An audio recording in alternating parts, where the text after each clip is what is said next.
Hi, everyone. Welcome to today's event on Job Search from Scratch. Today's speaker is Wharton MBA and Lauder alum Stuart Bradley. Stuart is the CEO and founder of 59 Year LLC, a company focused on modern career success principles and practices for international students. Previously, Stuart served as president of Scottrade Securities in Asia and as director of Vision Capital Advisors, a Wall Street Journal top 10 hedge fund, gaining substantial experience in investment and cross-border M&A.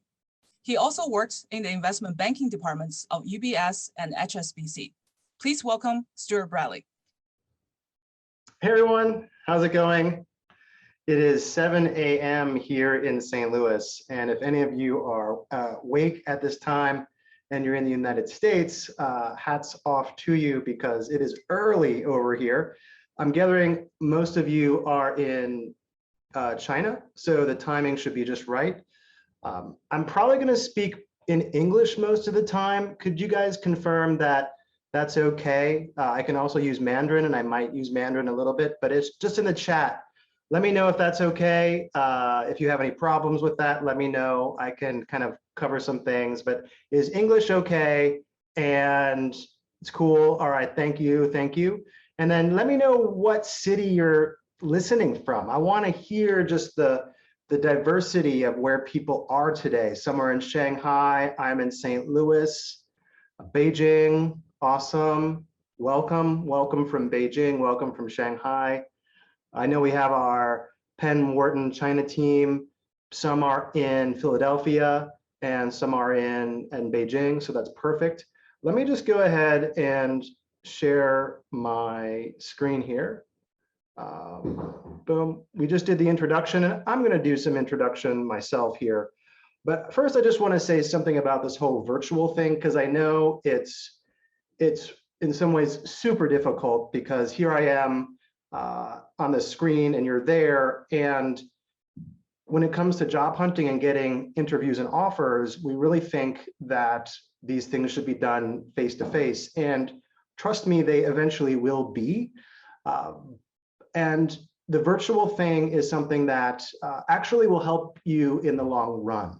So it is now possible in a way that it was never ever before for you to meet anyone, anywhere, and get hired simply from a virtual interaction, and then move to that city or location and be part of that team in person. This is now possible. And I just wanted to give you an example of how that is happening. So for example, during the lockdown a year or so ago, we had, so one of my students, Xinran, she was in Beijing while she was a student at the London School of Economics and had to complete her entire year in Beijing. But by messaging people, she was able to get hired by PwC in London and accept an in-person offer in London, even though she had done all of her work when she was in Beijing to communicate with that firm. And I know that a lot of you have questions about how to do this and all this stuff about networking, and we're going to cover that today. So if you haven't yet, welcome everybody. If I haven't welcomed you, welcome. My name is Stuart Bradley. I'm going to be talking about the job hunt if I had to do this over again. And if you have not yet, place in the chat where you are. If it's Beijing, Chengdu, Shanghai, New York, let me know. Post in the chat so we can see and get a sense of where everyone is at. So let me jump in here. So the thing that I want to emphasize today is that you can get any job in any industry with any brand name of firm whenever you decide to start, and you can make a great income doing it. And it doesn't matter if you have no experience, if you're shy, because I'm shy. I'm actually an introverted, shy person, okay? That took training to be online like this. If you don't know what to do, that is also okay. You can get whatever job you want. And I have this asterisk here, right? Because I don't know exactly how prepared you are to work hard. Like, if you want to work at this or not. I don't know the amount of time you want to put into learning these things.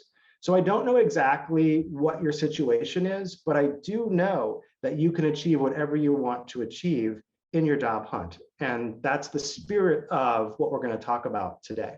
So just to know if you're in the right place, this training is for three types of people.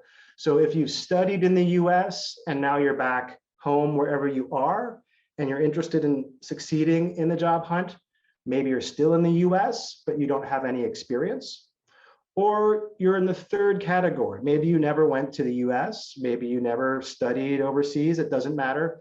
Maybe you have some work experience and you want to take that career to the next level. So if you're in one of these three categories, you're in the right place. So just kind of check to see if you're in the right place and if this is the right thing for you. And if it's not, that's totally okay. And if you have any questions, Zoe just posted in the chat. If you have any questions, 可以用中文去发任何的问题。So 任何问题、任何的反应，你都可以发在这个 chat 里边，然后我可以随时可以反应和回答你的问题。再加上我们会有一个固定的一个问答时间 ，so we will definitely be doing Q&A. But if you have a question that comes up, just go ahead and ask it so you don't forget it. All right, so I thought to ask, what would I do if I had to start the job hunt over? What would I want to know? And what would I do differently if I was starting my job hunt again? And I'm not going to go back as far back as when I was a kid, but you get the idea. Here, by the way, is a picture of me and my son at the age of 5. I was wondering if you guys could guess who is who. Can you guess who is me and who is my son, William? So why don't you post in the chat who you think I am? Am I on the left? Am I L or am I R? Let's see what you guys guess and see if you're right. Left or right? Am I L or am I R? I'll just give you the answer right now. I'm the guy on the left. That's who I am. And my son is on the right. That's William.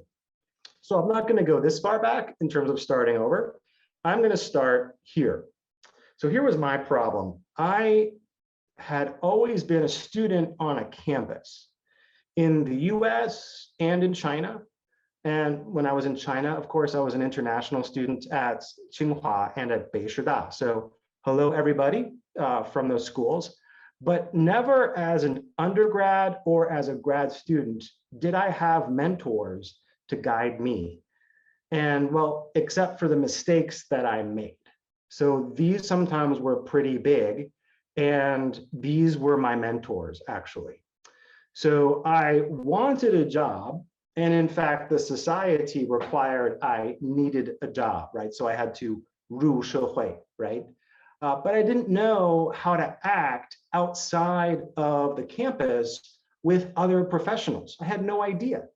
And I didn't know where these people were. I didn't know, where to find these professionals. And I didn't know if or, why. That's right. I was the one on the left. Thank you very much, Megan, Irene, Vijasin. Thank you very much. I didn't know if they would talk to me or why they would do that. I was totally mystified. Let's see if I can advance the screen here. And not knowing why or how is kind of a problem, because a job, okay, a job is getting paid to interact with colleagues and bosses and other people that you don't know. But I didn't know how to find or talk to these people.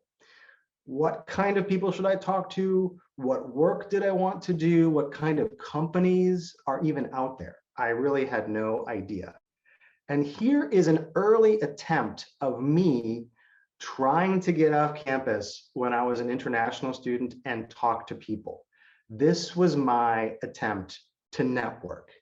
And I could find people on the street selling things, but there was no way to talk to the people who might be able to understand my situation and help me. All I could do was, my Chinese at the time was terrible. So I could go out and get like a haircut on the street. That was about it. So I was doing my best to network with people, but you can see I was just stuck in a ditch.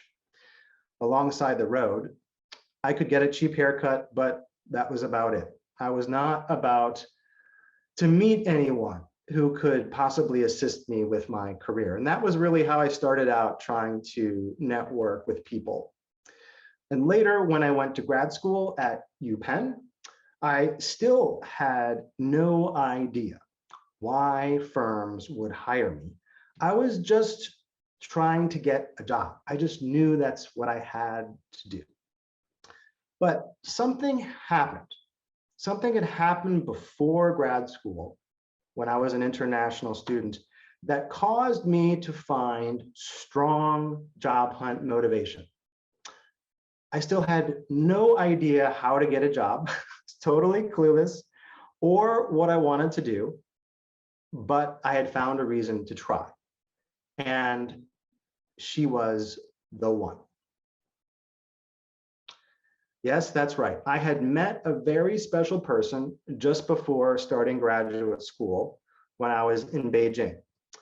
And so my purpose for finding a job was to relocate to the city where she still lived and worked, which was in Beijing, while I was a student back in the United States. So I was looking at doing an international job hunt, but I had no idea what I wanted to do or how to do it.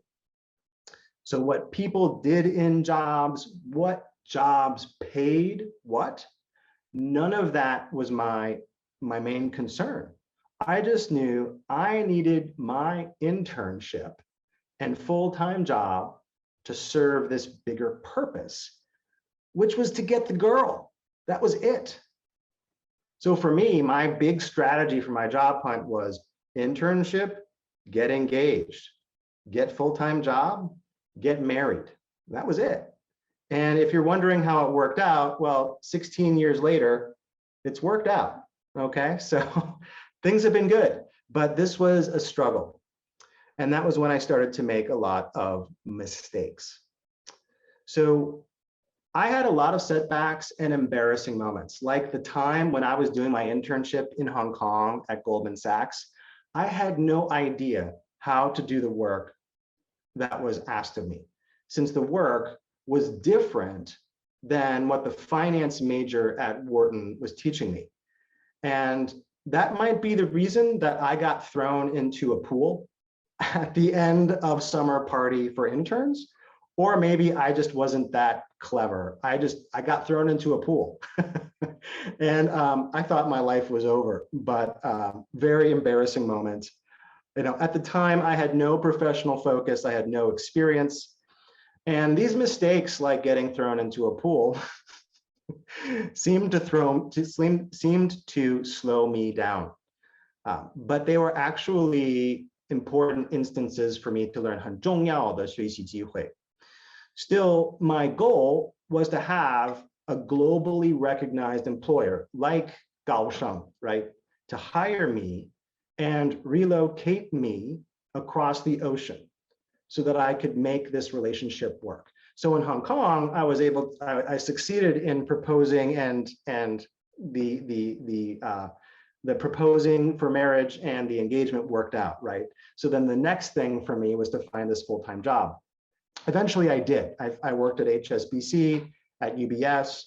And after that, actually, I was the head of a large investment portfolio for a very successful investment fund called Vision Opportunity Capital, which at the time was actually one of the top hedge funds in the world, as according to the Wall Street Journal. And my responsibilities were for the international portfolio, including all of the positions that we had in China.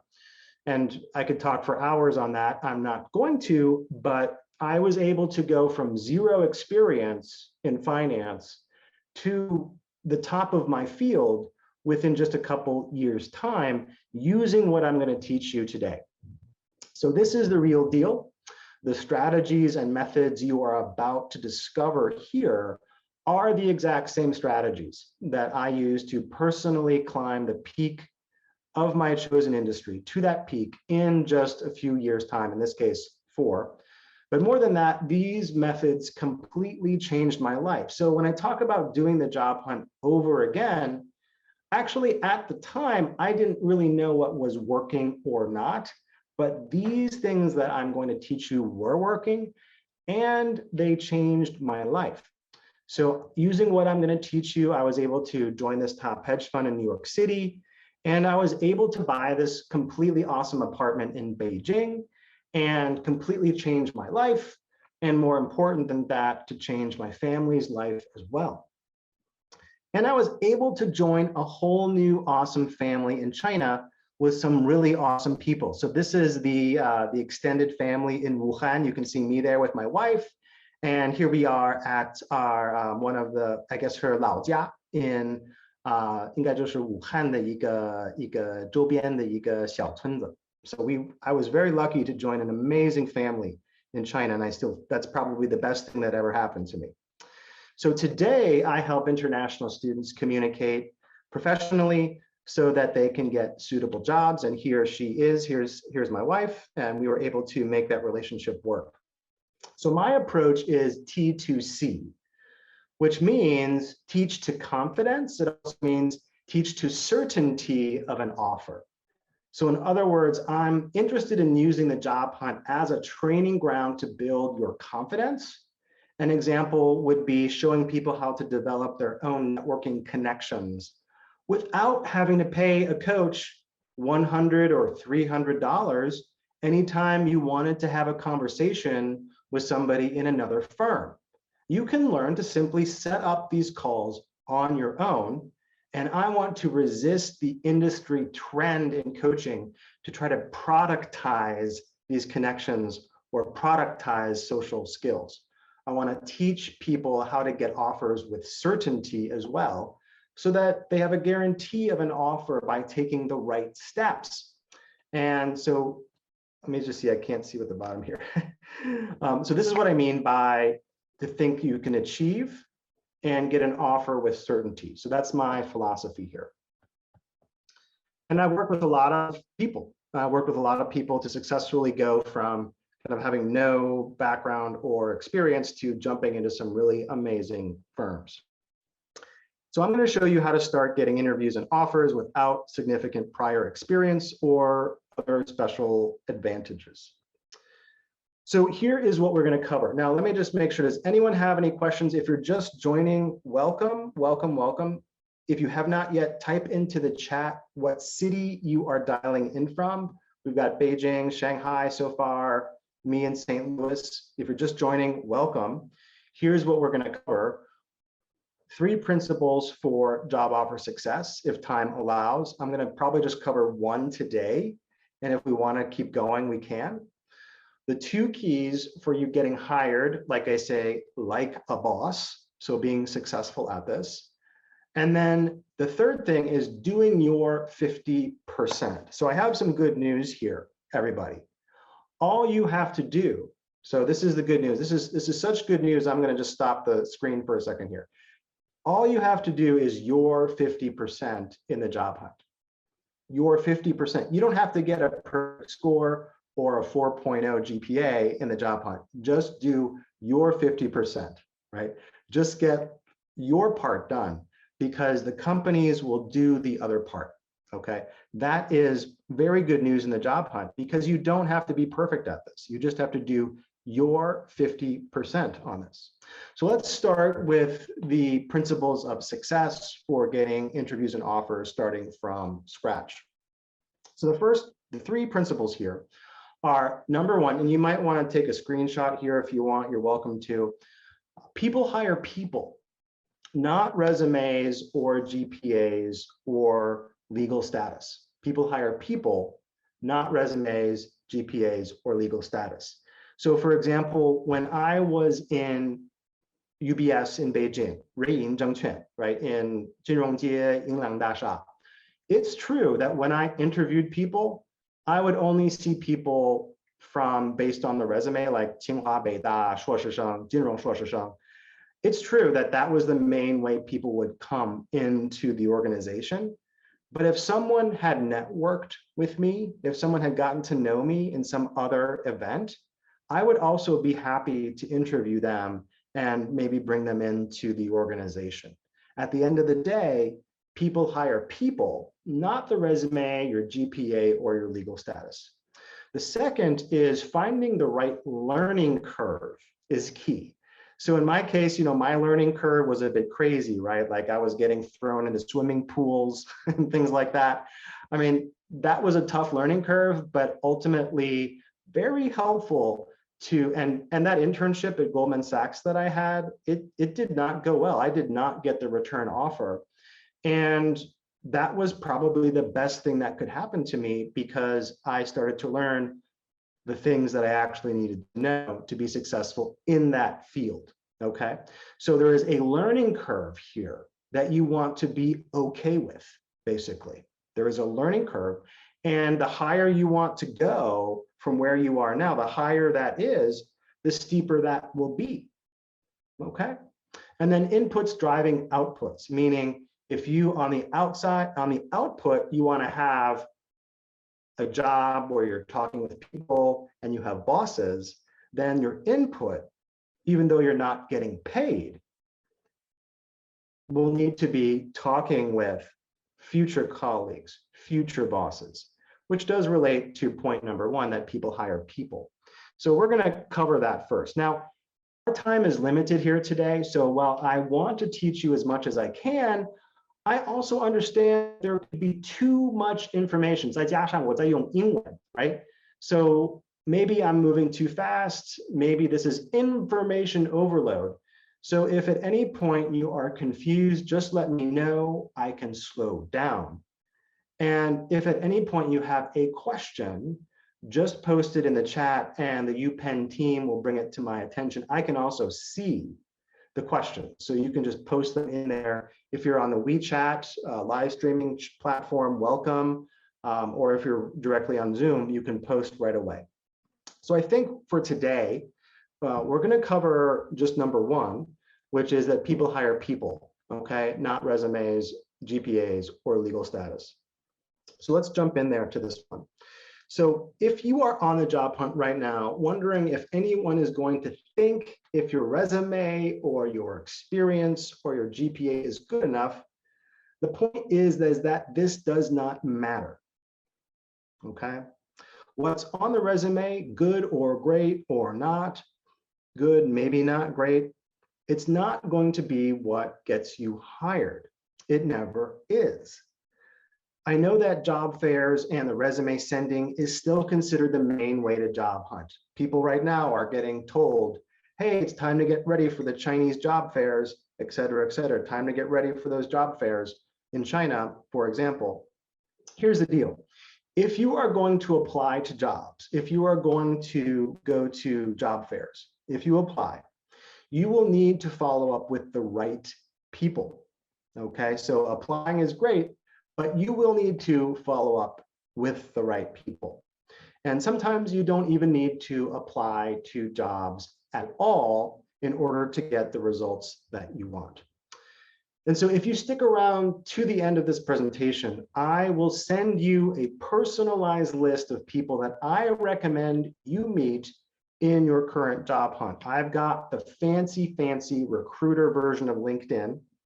And so when we come to that part of the presentation, I will ask you for your country location, your top 5 companies of interest, and the type of work that you want to do in those companies. And then I will email you, if you like, the list of people who I think it would be helpful for you to reach out to and speak to. And I know that that will be an investment of time on my end to send that to you and prepare that, but I'm happy to do that if you're planning to stick around to the very end.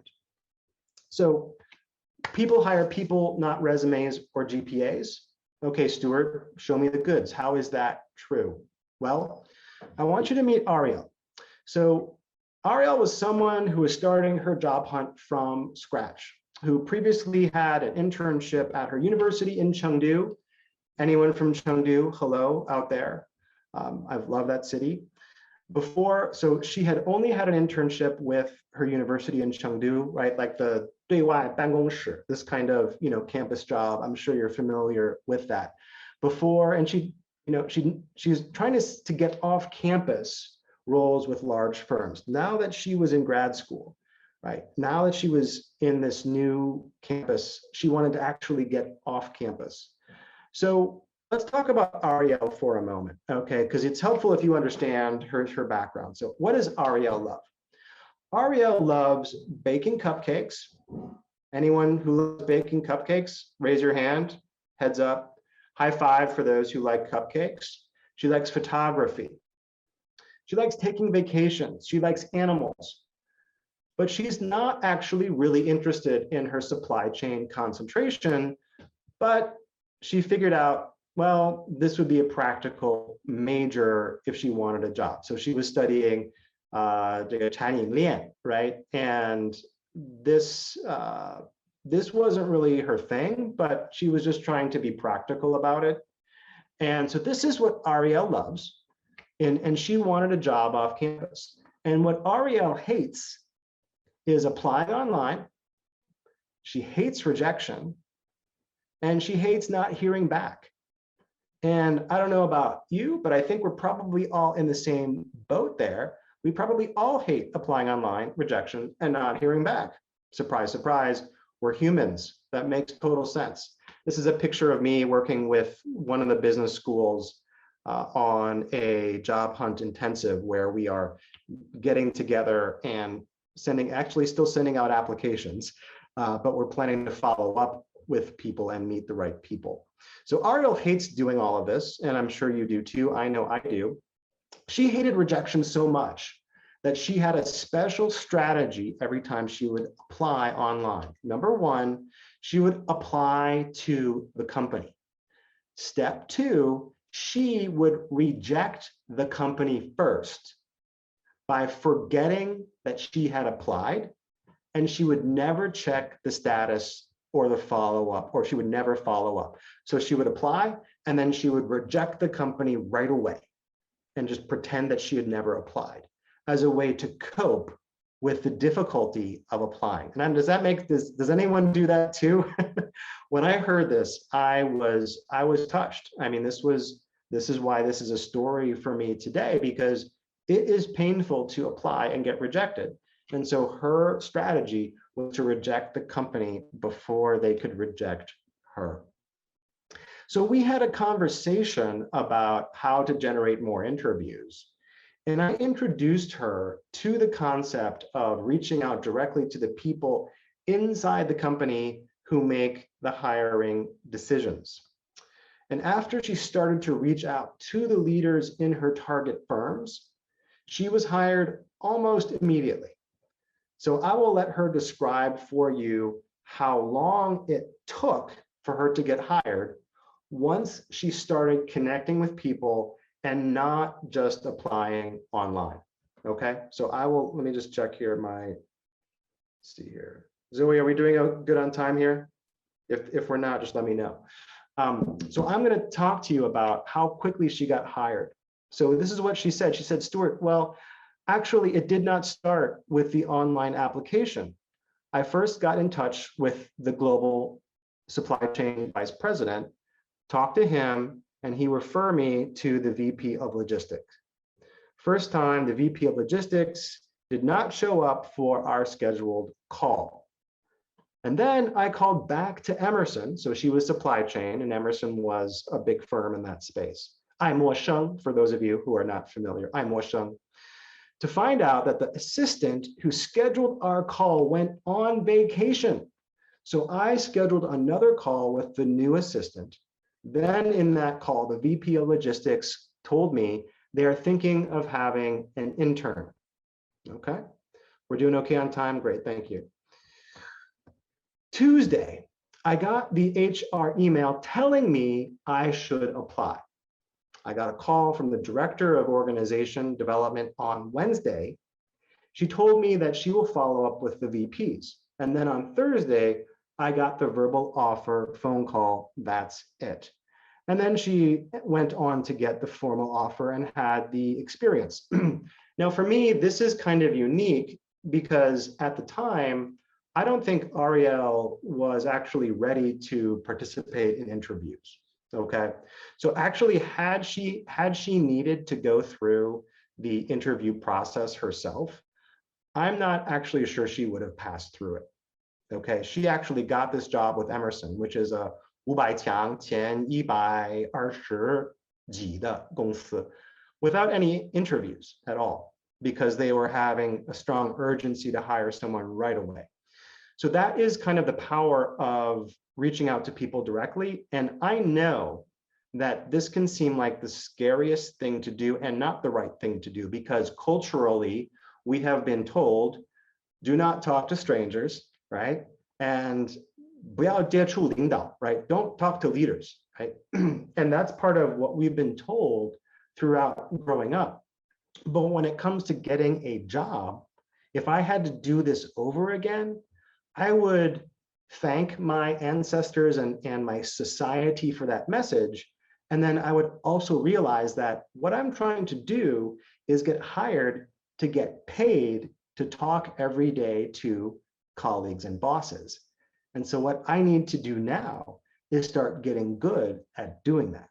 And that would be one of the big things that I would recommend starting now if you were doing this job hunt from scratch. I don't think the position I got had been made public online. I think the online application I did is just for their HR process to get my info. It's an MBA summer position. So for her, 都是申请这个递交简历就是一个形式而已. It's not part of the actual thing to really 考核你的能力. It was just a 形式, right? Just a process. And this wasn't even directed toward the master's students for supply chain management. This was an MBA position. So good for her. So what is going on here? Well, it comes down to this. So this is a big thing. So I recommend taking some screenshots here because this is going to be helpful to you. So it comes down to this.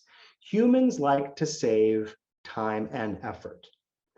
If the HR teams can make their bosses happy, that is what they will do. This includes hiring people who are referred by these bosses. So let the head of HR for a very large firm explain this to you, because she can do it better than I possibly can. In HR, she says, if you mess up on an executive referral, then you mess up big.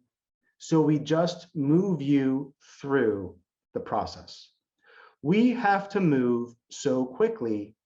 So the question is, are you an executive referral or not?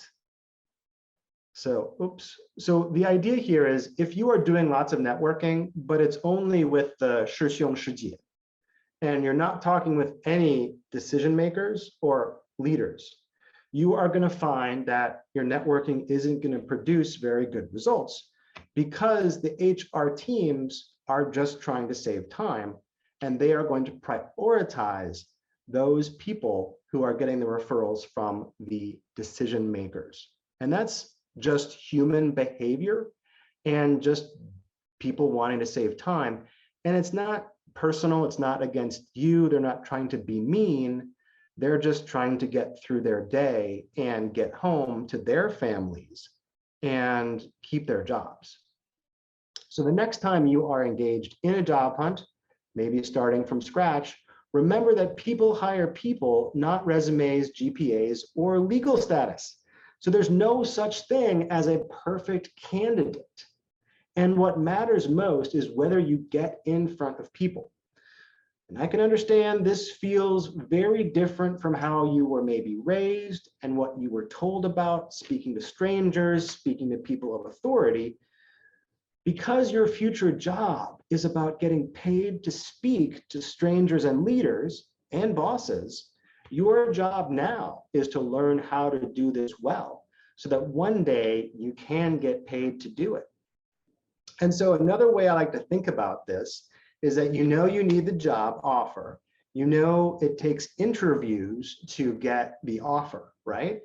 And this is what I call being in conversation. So for sure, if you have an interview, right, you are definitely in conversation with the company. but that also includes face-to-face networking, right? But a lot of times, all of our efforts on the job application are outside of the conversation box, outside of the conversation. So our job is to move that job application so that we are in conversation. So let me take a moment here for everybody listening. Does this make sense? If you give me a number 1 in the chat, if you are following along and if this is making sense. So could I please have a 1 in the chat for those of you who are listening to this and this is making sense? All right, Jasmine, thank you. I got a 1 from Jasmine. Anyone else? Is this making sense? Sam, thank you very much. Anyone else? Does this make sense what I'm talking about? This might be raising some questions about how. I totally understand. But if I had to start this over, that is what I would be doing, is I would be talking with people, talking to the right people. So if you're wondering if this principle works in China too, let me share with you a message from Charlie, who sent me not too long ago this message when I was becoming more active on Douyin. So here's what he had to say. He said, "Hey, I saw you are on Douyin, haha. That's a great place to promote yourself and expand your business awareness. Before McKinsey, I worked as an intern for 5 months at Zhenge Jijin. Guess what? I secured that position by reaching out to people on Douyin." And so with Charlie's story, so he reached out to people on Douyin for his internship at Zhenge Jijin. And then when he was at Zhenge Jijin, he sent messages to all of the partners at McKinsey. And in Beijing, I think at the time, there were about 30 partners.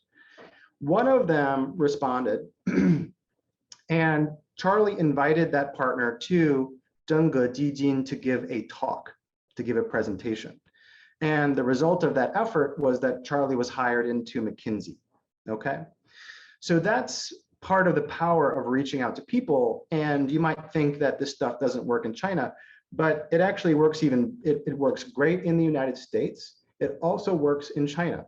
And yeah, there are some cultural differences, but the main concept is the same.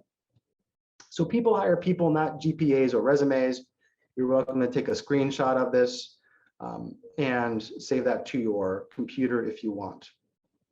So we've covered people hire people, not resumes or GPAs or legal status. I think for the consideration of time, I'm not going to go through items 2 and 3 today, but we could at another time if you wanted to. We could talk to Zoe at UPenn about that. I'm going to, oh, this is my joke. So now a word from our sponsors. Writing is not that easy, but Grammarly can help. This sentence is grammatically correct, but it's wordy and hard to read. It undermines the writer's message and the word choice is bland. Grammarly's cutting-edge technology helps you craft compelling, understandable sentences that makes an impact on your reader much better. Just kidding, that is not my sponsor. But sometimes my students do use Grammarly to check their networking messages. But no, Grammarly is not the sponsor. Penn is the sponsor. So let's give a round of applause to Zoe and her team, Jerry and everyone in Beijing right now. Thank you so much for hosting this. And if you want to scan that, go ahead and scan, please scan that QR code, because Anya and Jerry and Zoe have worked really hard to get this up. And there are many presentations coming. So scan that QR code because the Penn Wharton China Center is the sponsor of this presentation, and they're doing a lot of good stuff. So make sure that you are following the Penn Wharton China Center for more good stuff. It's not just about job hunting; it's about all kinds of really relevant stuff. You're most welcome, Zoe. Happy to give you guys a shout out. So that was my joke. Sorry if it wasn't funny. But it's a big thing in my daughter's school today. Everyone's quoting Grammarly. I don't know why. So Q&A time. Let's pause for Q&A just briefly. Does anyone have any questions in the chat? Why don't you throw them in the chat and I can answer them. By the way, I am here in my basement. I did not go to the office today. Here is my fancy ping pong table. And my wife, she is an artist, so you get to enjoy some of her artwork right there. Do you guys have any questions at all? Do you want me to continue? Or we can wait till the end to address questions. So any advice, here's one. Any advice in particular for mid-career job seekers who want to pivot to a new career? Absolutely. I guess I could answer this live. What does that even mean to answer this live? Yeah, to pivot to a new career, I mean, that is something that we are going to talk about in the next section, actually, about how you would make such a pivot. Essentially, when you want to make a pivot to a new career, it helps to know what it is. So maybe you have an idea of what you want to move into already. You want to make a pivot to a new career. Like for me, for example, I made a pivot from finance into online teaching. So how did I do that? Well, one thing I did is I just got started. And at the beginning, I gave myself permission to not be very good at it. And I'm not sure that I'm necessarily great at it now, but I gave myself that permission to make mistakes and mess it up. So giving yourself a lot of space and forgiving yourself, not blaming yourself for wanting to make that change, like the mindset piece is very important. And then the next piece, so the mindset is one. I would say there's kind of three things. One is the mindset, okay? Giving yourself that space and giving yourself that, that freedom to make that shift can be hard. Number two is the focus. What is it that you want to pivot into? And what is it that they do? What does that industry solve for? This company or these groups, this group of companies, what kind of problem do they solve in the market? And how do you position yourself as someone interested in solving that same problem? Okay, and we're going to talk about that more today. And then the last would be the method. So the mindset, the focus, and the method. The method would be, how do you get in front of these decision makers? Because you already have experience. If you already have experience, you're not a new job seeker. So how do you move from where you are now into getting in conversation with people? Because someone with experience is definitely not going to have any luck applying online either, because you will even more quickly become frustrated with that process. You have already seen what professional life is like. You know that applying online is a big waste of your time. So yes, you might need to do that, but very quickly you're going to discover that reaching out to people and talking to people is what matters. And no, I don't want to attack the idea of applying online. And that's not what I'm trying to do here. But certainly if you are going to apply online because you love a particular company, I also want to encourage you to follow up on that application with people, with HR if necessary, with the decision makers. And I want you to try to network with those firms as well, because I want your job hunt to be 100% successful. Okay. So any further questions, go ahead and pose them. Let's just move on now. How to get hired like a boss. This is amazing. I love this part of the talk. How to get hired like a boss, and to talk about for a moment, why do firms hire and why firms will hire you specifically? Because why firms hire, I never really thought about that when I was at Wharton or when my undergrad was at Princeton. And I never really thought about that question, why? Because I just figured, well, I'm a graduate, I deserve a job. I should be able to get a job. Like someone should give me a job. I never thought about why they did and why they would hire me specifically. So I wanted to talk to you now about these two concepts, because once you understand these, your job hunt will shift and you will be much more successful and impactful with your cover letter, with your resume, with everything that you do. So let's talk about why firms hire. So why do firms hire? Well, I want you to take a look at this picture here. And I want to ask the question, have you ever wondered why firms hire? And I can explain why. Notice you see a gap here between these two circles. So you see how this gap exists between these two circles.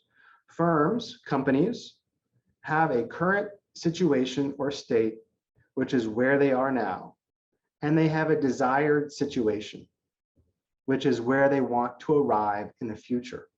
And here we call it the current state and the future state. The firm wants to launch a new product, but they have not yet. Or they want to improve a workflow to be more efficient using automation, but they have not yet. Or they want to enter into a new market. It is this gap that creates all of the desire for those teams and people in these firms, and that drives all of their hiring needs. Okay, it's that gap between these two things. So why do firms hire? Whether you're thinking about the top firms in China, or you're thinking about the firms that seem to be the hottest in the United States or the Western Hemisphere. Well, if you think about it, it's not just simply Amazon, but Amazon has all of these different business units. For example, and I haven't even listed all of them here. I just grabbed a handful of them. There's Audible, Alexa, Amazon Web Services, Amazon Fresh, Prime. There's so much that Amazon does. And each of these divisions have teams with a current state and a future state. So all of these firms on top of that have the same or similar functions. They need marketing assistants, financial analysts, machine learning engineers. They need data scientists. They need all of that. So why do firms hire? Because within Alexa, for example, if I just consider Alexa, they are trying to monetize artificial intelligence. They are trying to, with Alexa, they want to turn AI into a seamless shopping experience through all of these skills that Alexa can perform. I don't own Alexa, but basically they want to make you be able to speak out loud, buy me this, and Alexa will buy it for you. So if you want to work as a data scientist, it's not enough to say, I want to work at Amazon as a data scientist, because the gap is not well understood. What is the current state and the future state that you're trying to address? Okay, be aware, maybe it's Alibaba, maybe it's Tengxun. Which firms are you interested in? And then what is the current and future state that is desired by those teams in which you have an interest? Because within any team, once you understand what they want, you'll understand why they hire. And then you can pick any of the functions that they need to be filled in order to find your job. So be aware of why firms hire. Now let's talk about why firms, I'm sorry about my computer, why firms will hire you specifically, okay? So in order to understand why a firm will hire you right there with me here now on this call, you need to understand, actually, you need to go back to your school days to understand why a university will offer you a degree. Why did the university, or will the university, agree to give you a degree? Why will they give you 颁发学历? Why will they do that? Well, why does a firm, let's see, why would a firm, let's see, no, not why does a firm, why would a university, why would a school, one sec here, why would a school offer you a degree? Why? Why would they do that? Well, let me explain that to you really quickly, because that will also answer for you why a company will specifically hire you. So why would a university not allow you to graduate unless you declared a major? So I don't know, what did some of you major in at university? What were some of your majors? Feel free to, oh, thank you. What did you guys major in?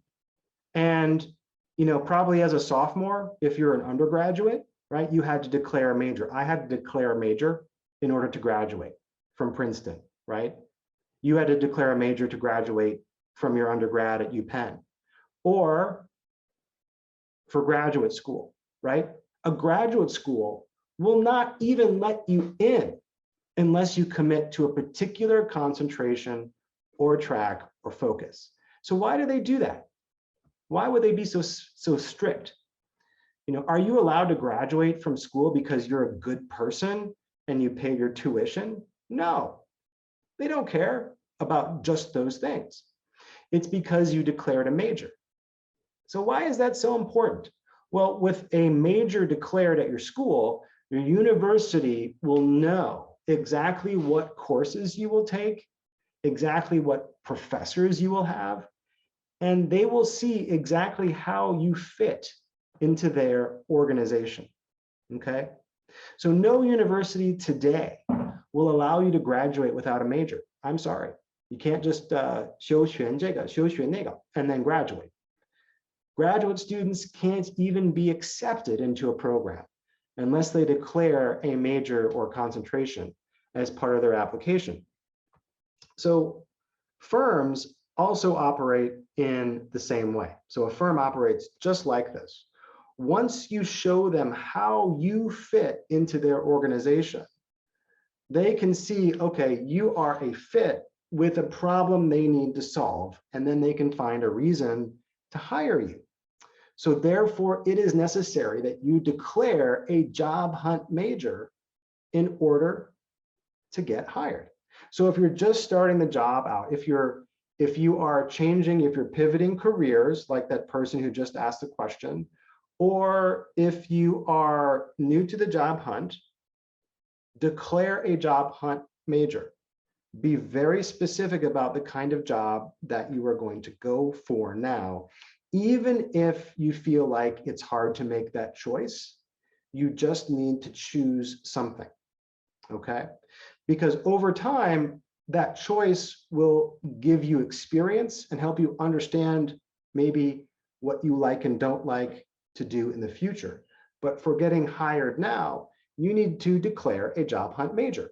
So why firms will hire you specifically? It's because firms have a current state and a future state that they're trying to attain in this year, this month, this quarter. And a successful job hunter is expert at identifying a particular problem and demonstrating how she can help make that transformation in her target firm's business. So if you say, for example, if you say, hey, I really love machine learning and I really want to do data analytics, what the firms are hearing is they're thinking, oh, you want a job just because you want to do data analytics and machine learning, or you want to do consulting or investment banking, and that's, no, I'm sorry, that's not specific enough to what we are looking to do. What kind of problem do you want to solve for us is what they're thinking. So that's why firms will hire you specifically. So let's do a short exercise now to declare your job hunt major so that your overall job hunt is more effective. So if I was starting over, this is what I would do. Now we're coming up on an hour, everybody, just so you know. So if you're still with me, that's great. But we're coming up on an hour. Zoe, how much time do we have? Are we doing okay on time? You can let me know. Let's do this exercise, and I think this will help us all a lot. So right now, and if you have a piece of paper and a pen, or you just want to take some screenshots, that's completely fine. Right now, you have the industries that you know. So maybe it's tech, some specific aspect of tech or consulting. Write down a couple of industries that you know. Now, the hard part is, for most people, what are the market's needs and desires? So within these industries, what are they trying to accomplish? A simple example might be investment banking, close more deals. Consulting companies, close more consulting deals. The tech companies sell more online advertising, right? And then pair this with the skills that you have or can learn. So your job hunt major, okay, is going to be the overlap of these three areas: industries that you know, the market's needs or desires, and skills that you can have or can learn. And you don't have to do this whole exercise today, this minute on this call. But this is the big picture here in terms of how to pick a job hunt major.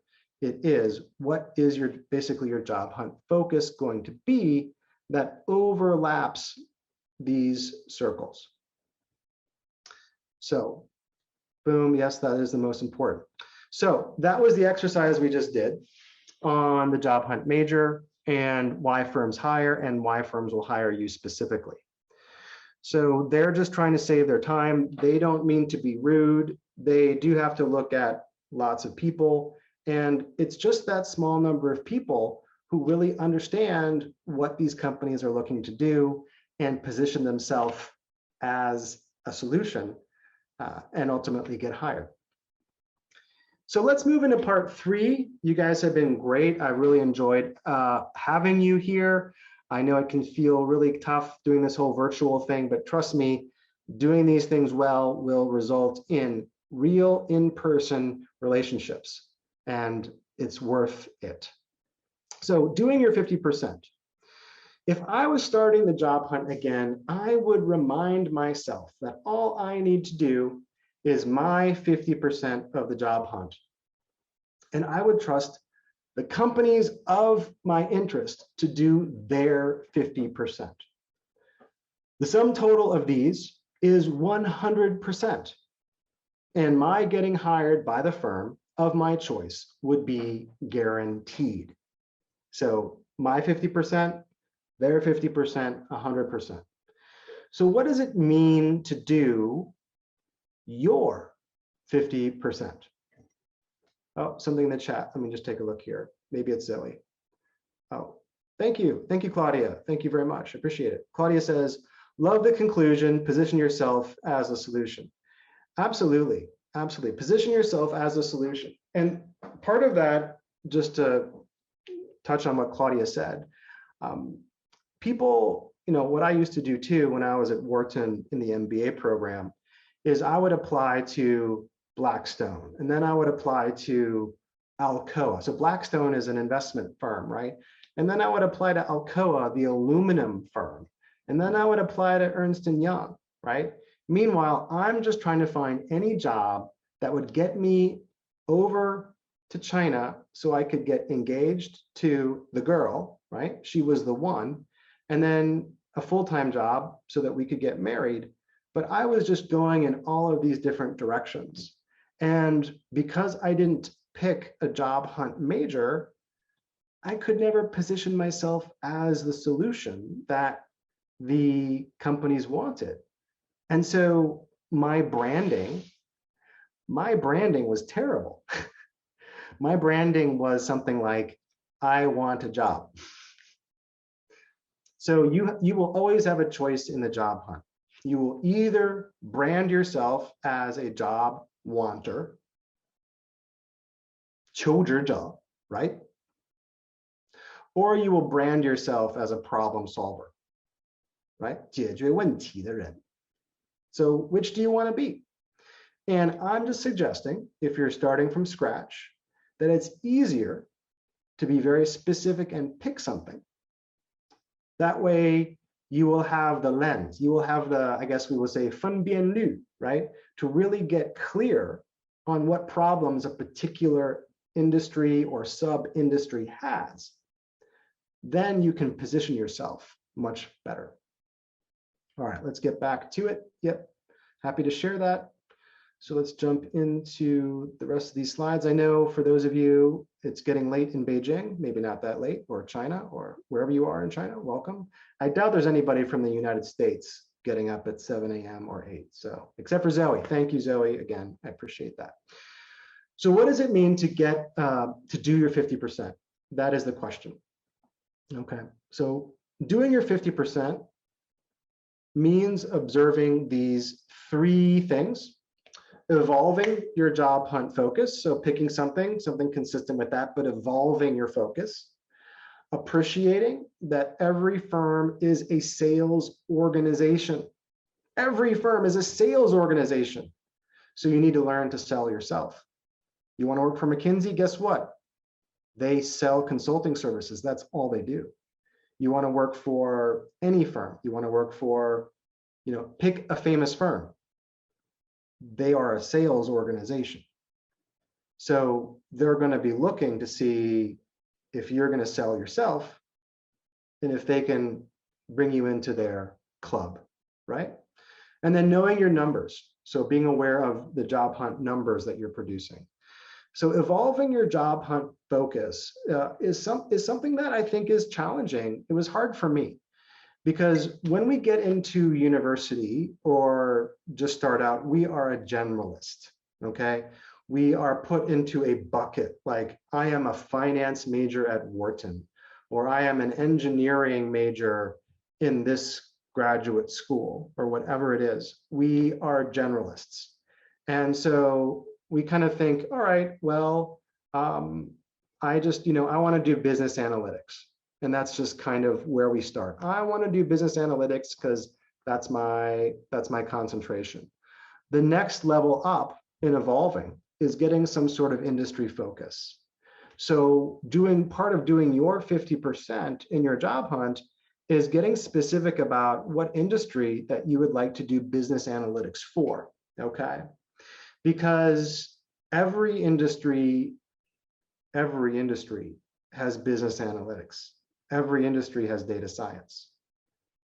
So if you could be more specific about how you want to do business analytics and where, that would be really helpful to you because every industry has different KPIs, right? Different metrics. And that's super important. So you could say that you're doing business analytics, but you could be speaking at one language of business analytics if you worked for, Federal Express or Microsoft in one of their teams. Like, let's say you worked on the Xbox team at Microsoft, right? Those business analytics would be so different than if you were working to do digital transformation for Anyong, somewhere, right? So different. So trying to upgrade your, please try to wrap up. Yeah, I can do that, no problem. Be wrapping it up. Well, we've got 191 attendees and 198 thumbs up. Awesome. Guys, if you have not raised the thumb up yet, give me a thumbs up. Give Zoe a thumbs up. Give everyone on this panel a thumbs up for putting this together. So again, we've got, who do we have? We've got Anya and Jerry in Beijing, thumbs up for them. Zoe in Philly, thumbs up to Zoe. Thank you guys and gals for joining. It's amazing. Everyone, thank you. So industry focus is kind of moving up in the journey, and it's not your fault. I mean, the universities, they're here to give you an education, and the best they can do is put you into these different buckets and then make you choose a major so they know then how to route you in their campus system. But then we need to also realize that outside of the campus, companies also need to see where we fit. So choose an industry, just choose something. And then the next thing we do is we get even more specific. And I call that a version 2.0 focus. So doing what kind of business analytics for what kind of firm. So in this case, growth analytics, an example would be doing growth analytics for sports, media, and marketing firms. So think about, there's the huge explosion in sports, media, and marketing, say in China, for example. I used to play ice hockey in Beijing and Shanghai. And I also used to work on a amateur sports, racing team in China. So it's like the 房车竞赛, right? CTCC 房车竞赛.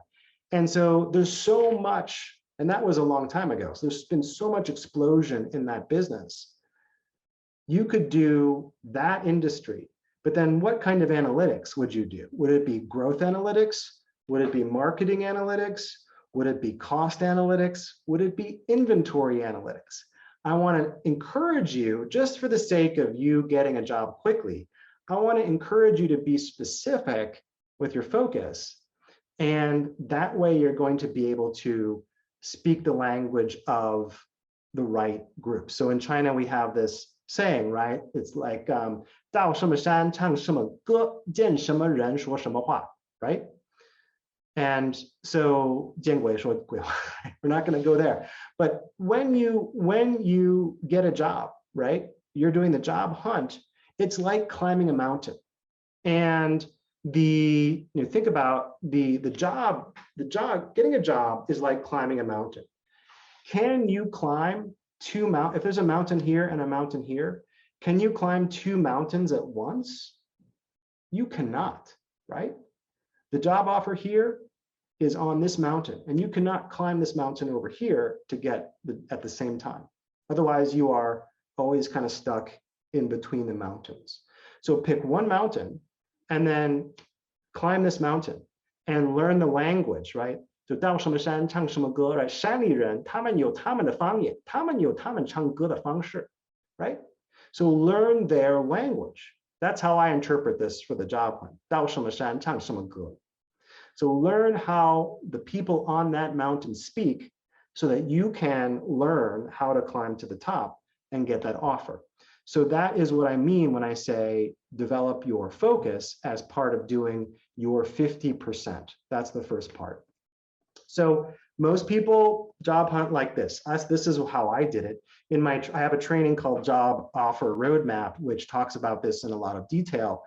Most of the job hunts just look like this, no focus, and our energy is going out in so many different directions.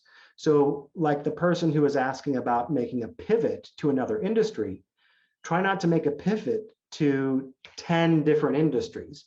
Try to pick one, and your job hunt will look like this, where you have a specific industry focus, then you identify a specific kind of firm.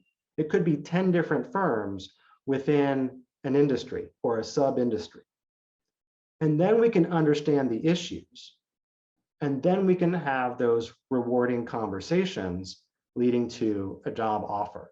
So for example, if I was thinking about fintech, right? So in fintech, we've got all kinds of different parts of fintech. We've got the payments processors. We've got the financial information providers. We've got the exchanges, right? These are all the different sub-industries. Like a fintech is one big industry. We have all these different sub-industries. And within each sub-industry, we have different types of firms, and then they have their own issues. So that's the first part. Now, the second part of doing your 50% is that every organization is a sales organization, okay? So, hey, I enjoyed working in banking and working in hedge fund space in New York. I got to do a lot of cool things, got to travel to a lot of places, but don't ever forget that every firm is a sales organization.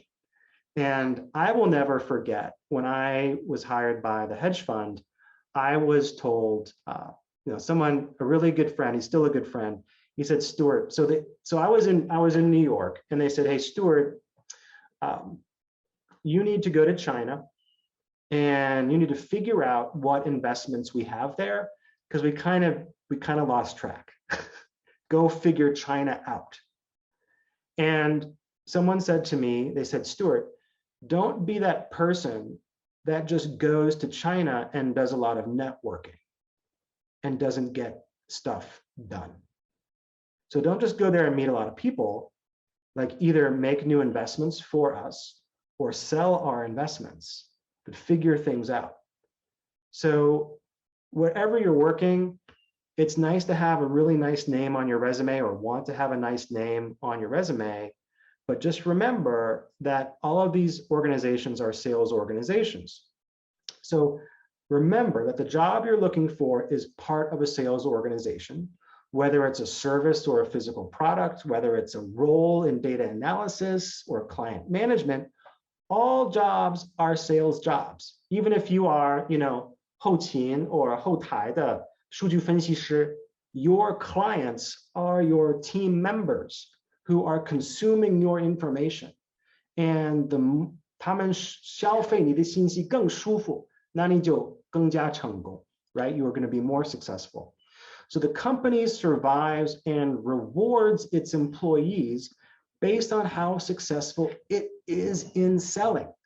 So before a firm can get comfortable hiring you, they need to see that you are okay with this kind of a new sales environment. They need to see that you can sell yourself.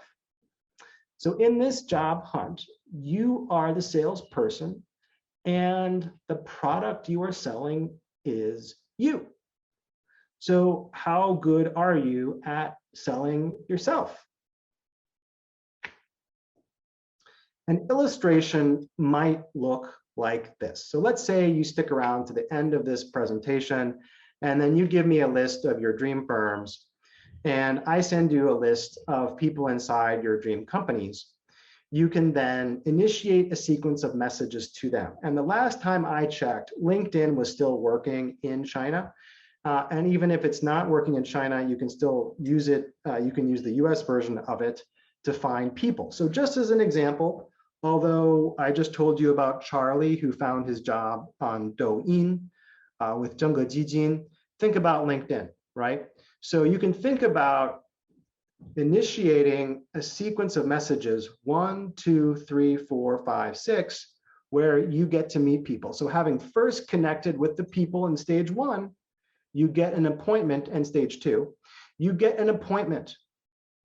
And then having set up an appointment in stage 3, you put it on your calendar. And then having it on your calendar in step 4, you initiate and have a networking call in step 5. Could be a meeting just like this, or it could be you go down to Lujiazui and you meet at a Xinbake at Lujiazui, or Guomao, and you have coffee, right? And that's how you generate that relationship. And for me, if I was traveling to a different city, sometimes I would travel to New York City and set up 3 or 4 meetings just in one day, and I might stay there for 3 days. So I have between 9 and 12 meetings on that one trip to New York City. So get these calls on your calendar and then have those calls. So that would be an example of you getting out there and selling yourself. And we'll talk about that a little bit more in a second.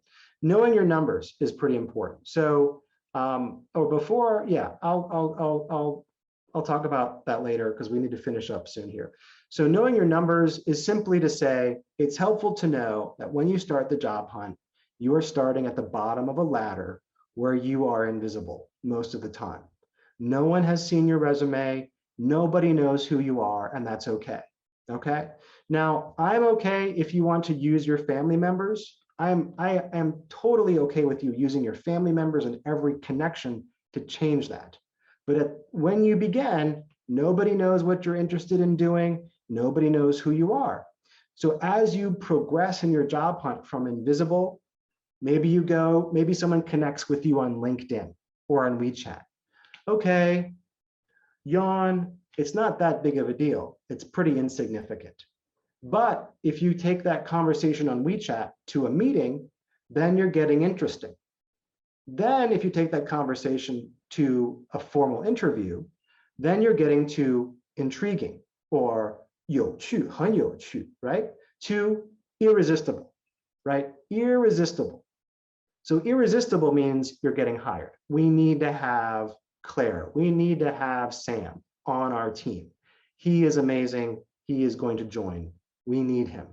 So at each of these stages, you're going to have some large numbers that get smaller and smaller and smaller. And eventually you get to irresistible, meaning you get 1, 2, or 3 offers. Okay. Just like a company operates, right?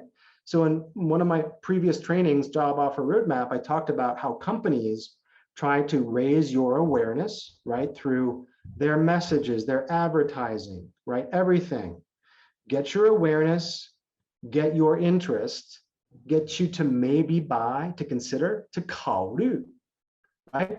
从考虑的这个人群当中有多少就转变客户呢, right? Similar concept. So what I encourage you to do is to attract firms to you. Have a list of firms that don't know who you are. That's fine. And then bring them through your own process so that eventually you're moving certain firms through your own process and you're aware of how many are in each stage of your process.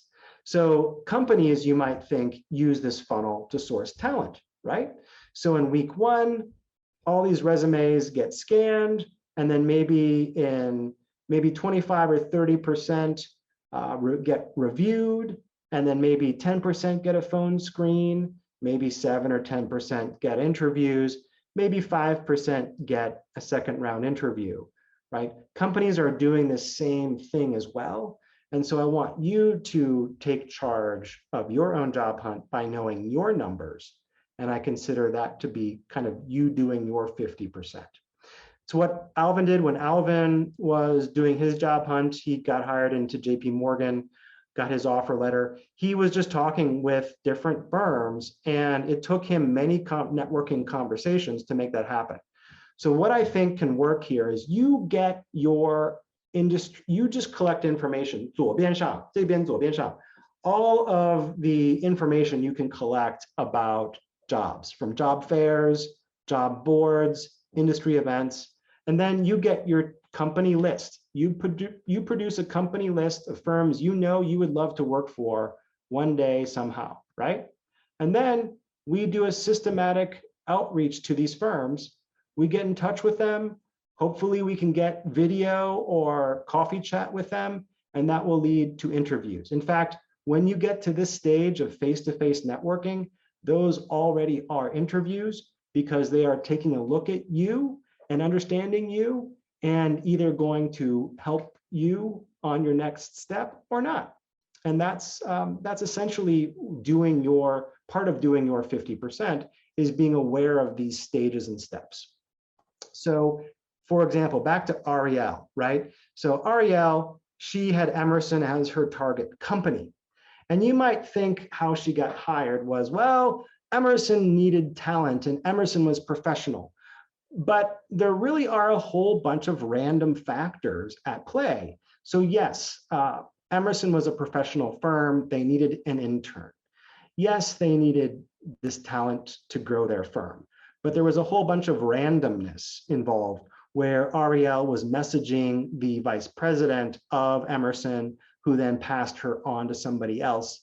And you might think that it was her GPA or her school rank that got her the offer, but it was really just her effort to attract people to her profile.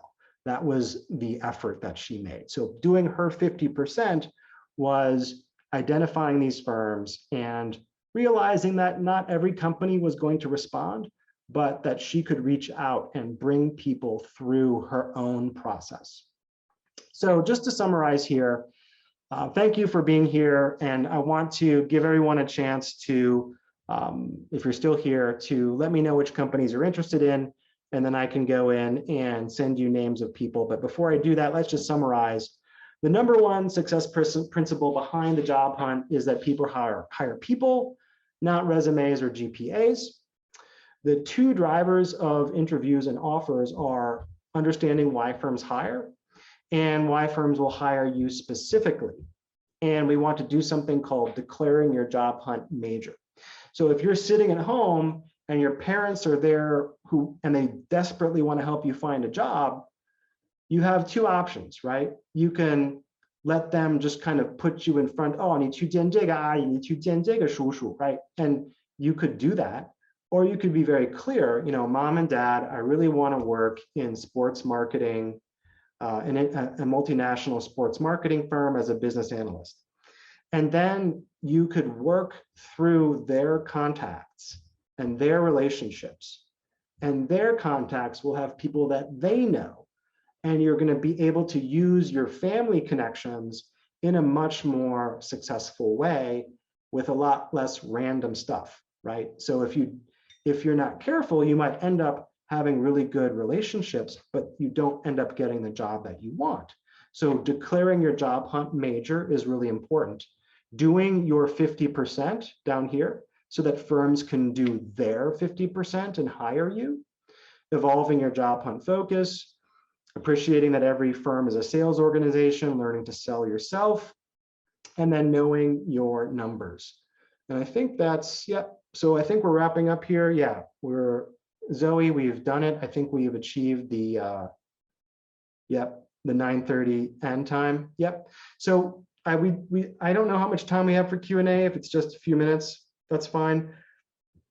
My email address here, if you want to send me an email with, so here's what we're going to do. Stuart at 59, yep. Oops, this is my email. Let's see, host, no, not to hosts and panelists. I want her, what I'm going to do is I'm just going to put it up here. Sorry. I'm going to share my screen and I'm going to share the whiteboard. And here on the Baiban, I will type out my email address at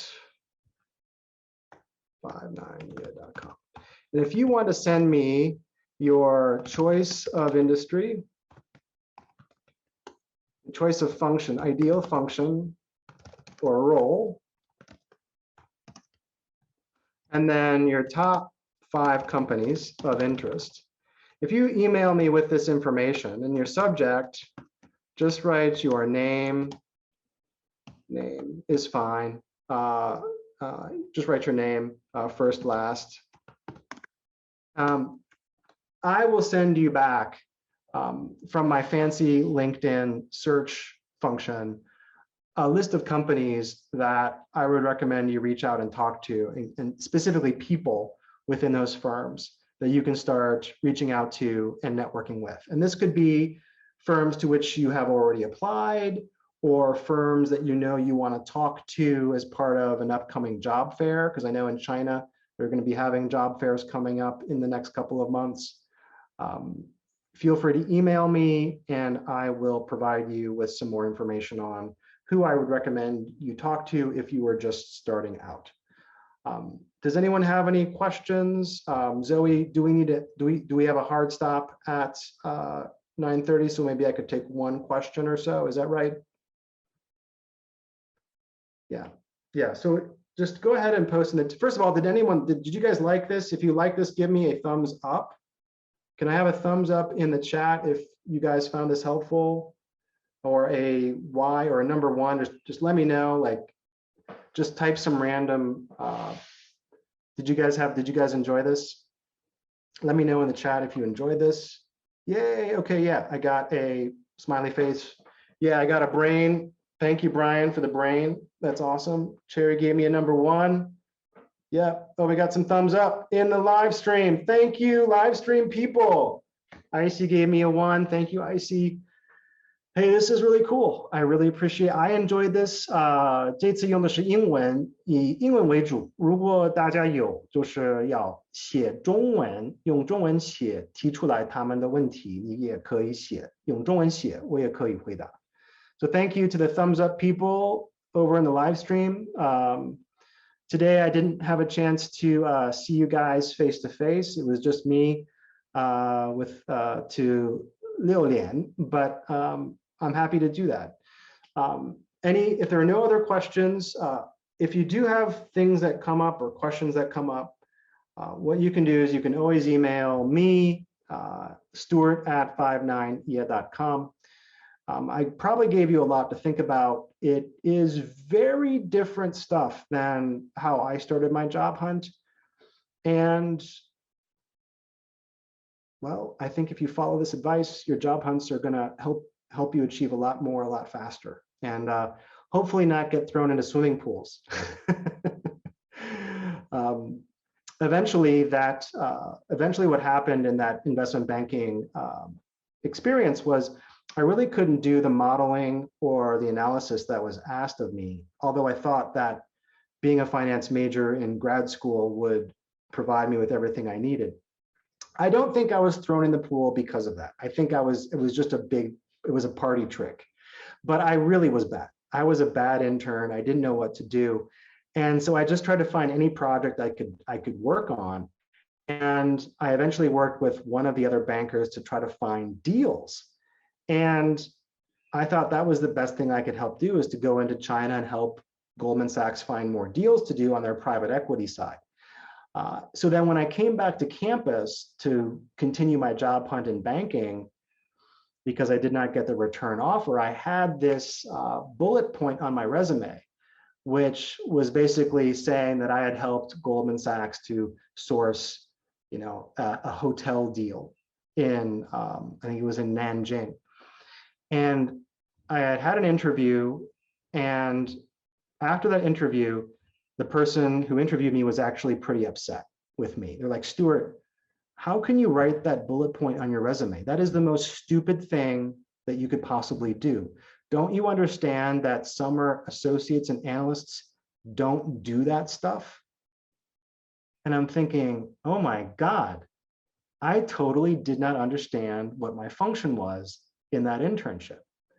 And so then what I did, now this could be different for you if you want to do consulting or business analytics, but the principle is the same, is what is it that you are there to do?